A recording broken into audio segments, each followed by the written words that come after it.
श्री स्वामी समर्थ. तर हा मी बनवते हाफ केजीचा रेड वेल्वेट केक आणि हे डिझाईन मला कस्टमरने सेंड केली होती आणि माझं हे रेग्युलर कस्टमर आहे जे नेहमी माझ्याकडनं फक्त रेड वेल्वेटचाच केक नेतात, कारण हा त्यांचा फेवरेट आहे.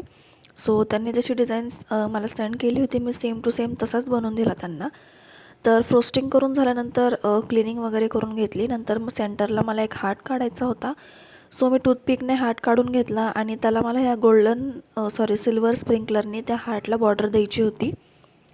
आणि बॉर्डर देऊन झाल्यानंतर त्या हार्टच्या आतमध्ये मला रेड वेल्वेटचा जो क्रश असतो तो टाकायचा होता. तर तो मी आतल्या साईडने टाकून घेतला आणि मला बॉर्डरसुद्धा क्रशनेच करायची होती.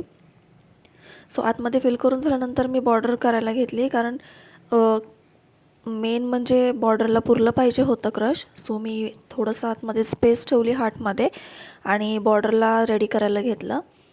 सो बॉर्डर तर रेडी होत आली होती. बॉर्डर रेडी झाल्यानंतर जे राहिलेलं होतं ते मी सेंटरला फिल करून टाकलं आणि सिल्वर स्प्रिंकलर्सनी पुन्हा त्या ह्याच्या क्रशवरती ॲड केले मी, जेणेकरून केकला खूप सुंदर लुक आला. आणि हा आहे त्या केकचा फायनल लुक. तर कसं वाटलं नक्कीच सांगा आणि सबस्क्राईब करायला विसरू नका.